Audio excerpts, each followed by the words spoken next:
আসসালামু আলাইকুম। সবাইকে স্বাগত জানাচ্ছি আমার দেশ আজকের বিশ্বে। সঙ্গে আছি তামান্না মিনহাজ। শুরুতেই শিরোনাম। ইরানের নির্মাণাধীন পারমাণবিক বিদ্যুৎ কেন্দ্রে মার্কিন হামলা। কুয়েতে দুটি মার্কিন সামরিক ঘাঁটিতে ইরানের হামলা, মার্কিন MQ-9 ড্রোন ভূপাতিত করার দাবি। সৌদি আরবকে ইউরেনিয়াম সমৃদ্ধকরণের অনুমতি দিচ্ছে যুক্তরাষ্ট্র। বিশ্বব্যাপী মার্কিন নাগরিকদের জন্য ভ্রমণ সতর্কতা জারি। যুদ্ধবিরতির সুযোগে $600 কোটি তেল বিক্রি ইরানের। ভোটারদের নিজ দলে টানতে মুসলিম স্থাপনাকে নিশানা করছে বিজেপি, বিরোধী দলের অভিযোগ। দর্শক শুনছিলেন শিরোনাম, এবার জানিয়ে দিচ্ছি বিস্তারিত। তেহরান ও ওয়াশিংটনের মাঝে চলমান চরম উত্তেজনার মধ্যে ইরানের দক্ষিণ পশ্চিমাঞ্চলে নির্মাণাধীন একটি পারমাণবিক বিদ্যুৎ কেন্দ্রে হামলা চালিয়েছে যুক্তরাষ্ট্র। রোববার ইরানের পরমাণু শক্তি সংস্থা এক বিবৃতিতে পারমাণবিক বিদ্যুৎ কেন্দ্রে মার্কিন হামলার এই তথ্য জানিয়েছে। ইরানের রাষ্ট্রায়ত্ত টেলিভিশনে প্রচারিত বিবৃতিতে সংস্থাটি বলেছে, আন্তর্জাতিক আইন লঙ্ঘন করে অত্যন্ত বর্বর ও আগ্রাসী এক পদক্ষেপের মাধ্যমে রোববার নির্মাণাধীন দারখোভিন পারমাণবিক বিদ্যুৎ কেন্দ্রে কয়েকটি ক্ষেপণাস্ত্র নিক্ষেপ করেছে মার্কিন বাহিনী। দেশটির পরমাণু শক্তি সংস্থা বলেছে, খুজেস্তান প্রদেশে অবস্থিত নির্মাণাধীন দারকোভিন পারমাণবিক বিদ্যুৎ কেন্দ্রে ক্ষেপণাস্ত্রের আঘাতে কী ধরনের ক্ষয়ক্ষতি হয়েছে তাৎক্ষণিকভাবে তা নিশ্চিত হওয়া যায়নি। তবে এই বিষয়ে জানতে বিস্তারিত পর্যালোচনা চলছে। সংস্থাটি বলছে, স্থানীয় সময় রোববার ভোর ৩টা ৩৯ মিনিটের দিকে ওই পারমাণবিক বিদ্যুৎ স্থাপনায় হামলা চালিয়েছে মার্কিন বাহিনী। মার্কিন এই হামলার তীব্র নিন্দা জানিয়েছে AEOI। ইরানে ২০২২ সালে ওই পারমাণবিক বিদ্যুৎ কেন্দ্রটি নির্মাণ কাজ শুরু হয়েছিল।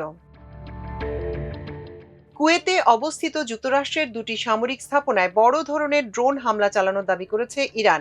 রোববার ইরানের রাষ্ট্রায়ত্ত সম্প্রচার মাধ্যম IRIB এ তথ্য জানিয়েছে। প্রতিবেদনে বলা হয়েছে, হামলায় ক্যাম্প আল আদির সামরিক ঘাঁটির একটি গোলাবারুদ গুদাম এবং আলী আল সালেম বিমান ঘাঁটির প্যাট্রিয়ট ক্ষেপণাস্ত্র প্রতিরক্ষা ব্যবস্থা ও বিমান প্রতিরক্ষা রেডার লক্ষ্যবস্তু করা হয়েছে। এদিকে যুক্তরাষ্ট্রের একটি MQ-9 ড্রোন ভূপাতিত করার দাবি করেছে ইরান। দেশটির ইসলামী বিপ্লব গার্ড বাহিনী IRGC জানিয়েছে, ইরাক সীমান্তবর্তী খুজেস্তান অঞ্চলে আহওয়াজ শহরের আকাশসীমায় একটি মার্কিন MQ-9 ড্রোন ভূপাতিত করা হয়েছে।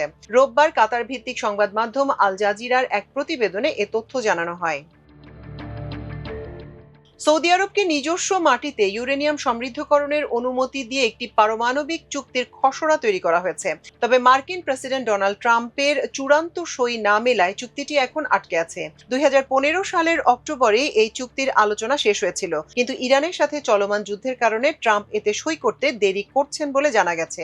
এছাড়া মার্কিন কংগ্রেসে দুই দলের বিরোধিতার মুখে পড়ার ভয়ও রয়েছে। এই চুক্তিতে জাতিসংঘের পারমাণবিক নজরদারি সংস্থার কঠোর তদারকির নিয়মটি রাখা হয়নি। এর ফলে সংস্থাটি চাইলেই সৌদির সন্দেহভাজন পরমাণু কেন্দ্রগুলো পরিদর্শন করতে পারবে না। পুরো বিষয়টি নিয়ে কেবল যুক্তরাষ্ট্র ও সৌদির দ্বিপাক্ষিক চুক্তির মাধ্যমে নিয়ন্ত্রিত হবে।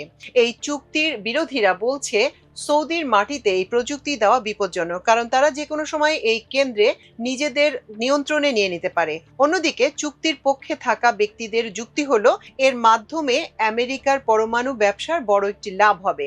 এছাড়া যুক্তরাষ্ট্র চুক্তি না করলে সৌদি আরব হয়তো রাশিয়া বা চীনের কাছ থেকে আরো সহজে এই প্রযুক্তি পেয়ে যাবে।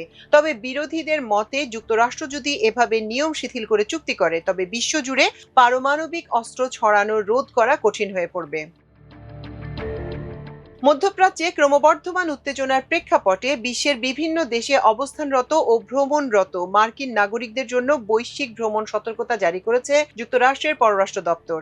শনিবার এক বিবৃতিতে এই ঘোষণা দেয়া হয়। বিবৃতিতে বলা হয়, বর্তমান নিরাপত্তা পরিস্থিতি অত্যন্ত জটিল এবং যে কোনো সময় অনাকাঙ্ক্ষিত উত্তেজনা বৃদ্ধি পেতে পারে। তাই বিদেশে অবস্থানরত সব মার্কিন নাগরিককে সর্বোচ্চ সতর্কতা অবলম্বনের আহ্বান জানানো হয়েছে। বিশেষ করে মধ্যপ্রাচ্যে অবস্থানরতদের সর্বশেষ পরিস্থিতি পর্যবেক্ষণ ও স্থানীয় নিরাপত্তা তথ্য নিয়মিত সংগ্রহ করতে উপদেশ দেওয়া হয়েছে। পররাষ্ট্র দপ্তর আরও জানায়, বিশ্বের বিভিন্ন দেশে মার্কিন নাগরিকদের নিকটস্থ মার্কিন দূতাবাস বা কনসুলেট থেকে জারি করা নিরাপত্তা নির্দেশনা মেনে চলতে হবে। পাশাপাশি আন্তর্জাতিক ভ্রমণে বিঘ্ন ঘটাতে পারে ফ্লাইট বাতিল এবং বিভিন্ন দেশের আকাশসীমা সাময়িক বন্ধ হয়ে যাওয়ার ফলে ভ্রমণ পরিকল্পনা ব্যাহত হওয়ার আশঙ্কা রয়েছে। সাম্প্রতিক সময়ে মধ্যপ্রাচ্য সহ বিভিন্ন অঞ্চলে মার্কিন কূটনীতিক স্থাপনাগুলো সম্ভাব্য হামলার ঝুঁকিতে রয়েছে এবং ইরান সমর্থিত বিভিন্ন গোষ্ঠী বিশ্বের বিভিন্ন স্থানে মার্কিন দূতাবাস কিংবা নাগরিকদের লক্ষ্যবস্তু করতে পারে বলেও সতর্ক করেছে দেশটি। এ অবস্থায় বিদেশে থাকা মার্কিন নাগরিকদের অপ্রয়োজনীয় ভ্রমণ এড়িয়ে চলা এবং জরুরি পরিস্থিতিতে দ্রুত নিকটস্থ মার্কিন দূতাবাসের সঙ্গে যোগাযোগ করার পরামর্শ দিয়েছে পররাষ্ট্র মন্ত্রণালয়। যুক্তরাষ্ট্রের সঙ্গে যুদ্ধবিরতি সুযোগে প্রায় 7 কোটি ব্যারেল তেল রপ্তানি করেছে ইরান, যার বাজার মূল্য আনুমানিক 500 থেকে 600 কোটি ডলার। তবে সেই যুদ্ধবিরতি এখন কার্যত শেষ হয়ে গেছে। মার্কিন সংবাদ মাধ্যম ওয়াল স্ট্রিট জার্নাল বেসরকারি সংস্থা ইউনাইটেড এগেইনস্ট নিউক্লিয়ার ইরানের তথ্যের বরাত দিয়ে জানায়, যুদ্ধবিরতির সময় ইরান প্রায় 7 কোটি ব্যারেল তেল রপ্তানি করতে সক্ষম হয়। জুনের মাঝামাঝি থেকে জুলাইয়ের মাঝামাঝি পর্যন্ত সময় ইরানের প্রায় 20টি তেলবাহী ট্যাঙ্কার এশিয়ার উদ্দেশ্যে রওনা হয়। গত 22শে জুন যুক্তরাষ্ট্রের অর্থ মন্ত্রণালয়ের office of foreign asset control একটি নথি প্রকাশ করে। এতে দেখা যায়, ইরানের তেল ও পেট্রোলিয়ামজাত পণ্যের উৎপাদন, সরবরাহ এবং বিক্রির জন্য একটি সাধারণ লাইসেন্স জারি করেছিল যুক্তরাষ্ট্র। কিন্তু 7 জুলাই যুক্তরাষ্ট্রের অর্থ মন্ত্রণালয় জুনে জারি করা সেই সাধারণ লাইসেন্স বাতিল করে। লাইসেন্সটি 21শে আগস্ট পর্যন্ত ইরানের তেল খাতের উপর যুক্তরাষ্ট্রের নিষেধাজ্ঞা শিথিল করেছিল। ভারতের উত্তরপ্রদেশে আসন্ন বিধানসভা নির্বাচনকে সামনে রেখে মুসলিম স্থাপনাগুলোকে উদ্দেশ্যপ্রণোদিতভাবে লক্ষ্যবস্তু করা হচ্ছে বলে অভিযোগ তুলেছে বিরোধী দলগুলো। তাদের দাবি, রাজনৈতিক ফায়দা অর্জন এবং সাম্প্রদায়িক মেরুকরণ তৈরির লক্ষ্যে এসব উচ্ছেদ অভিযান পরিচালনা করা হচ্ছে। বিরোধীদের অভিযোগের কেন্দ্রে রয়েছে রামপুর উন্নয়ন কর্তৃপক্ষের নির্দেশে সমাজবাদী পার্টির নেতা আজম খান প্রতিষ্ঠিত মোহাম্মদ আলী জওহর বিশ্ববিদ্যালয়ের 40টি ভবনের মধ্যে 38টি ভেঙে ফেলার সিদ্ধান্ত। পাশাপাশি সম্বল জেলা সহ বিভিন্ন এলাকায় পরিচালিত উচ্ছেদ অভিযানকেও তারা একই কৌশলের অংশ হিসেবে দেখছে।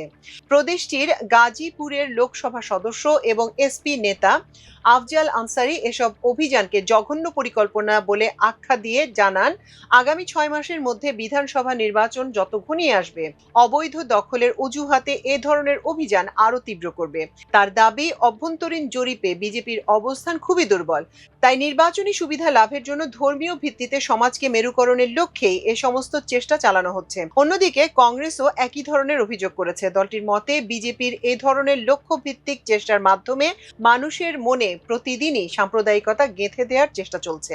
দলটির জাতীয় সম্পাদক শাহনেওয়াজ আলম বলেন, উন্নয়ন ও কর্মসংস্থানের ক্ষেত্রে সরকারের ব্যর্থতা আড়াল করতে সমাজে সাম্প্রদায়িক ভিত্তিতে বিভক্তি করার জোর চেষ্টা চালানো হচ্ছে। তিনি বলেন, এ ধরনের পদক্ষেপ ভারতের বহুত্ববাদী আদর্শের পরিপন্থী। বিরোধী নেতারা সুপ্রিম কোর্টের হস্তক্ষেপও কামনা করেছেন। তাদের মতে, সংবিধানের অভিভাবক হিসেবে আদালতের দায়িত্ব হলো নির্বাহী বিভাগের ক্ষমতার অপব্যবহার থেকে নাগরিকদের মৌলিক অধিকার রক্ষা করা। তবে উত্তরপ্রদেশ সরকার ও বিজেপি এসব অভিযোগ বরাবরই অস্বীকার করে আসছে। তাদের মতে, উচ্ছেদ অভিযান সম্পূর্ণ আইনি প্রক্রিয়ার অংশ এবং অবৈধ দখল ও নির্মাণের বিরুদ্ধে আইন অনুযায়ী ব্যবস্থা নেওয়া হচ্ছে। দর্শক, এই ছিল আমার দেশ আজকের বিশ্ব। এতক্ষণ সঙ্গে থাকার জন্য কৃতজ্ঞতা। আল্লাহ হাফেজ।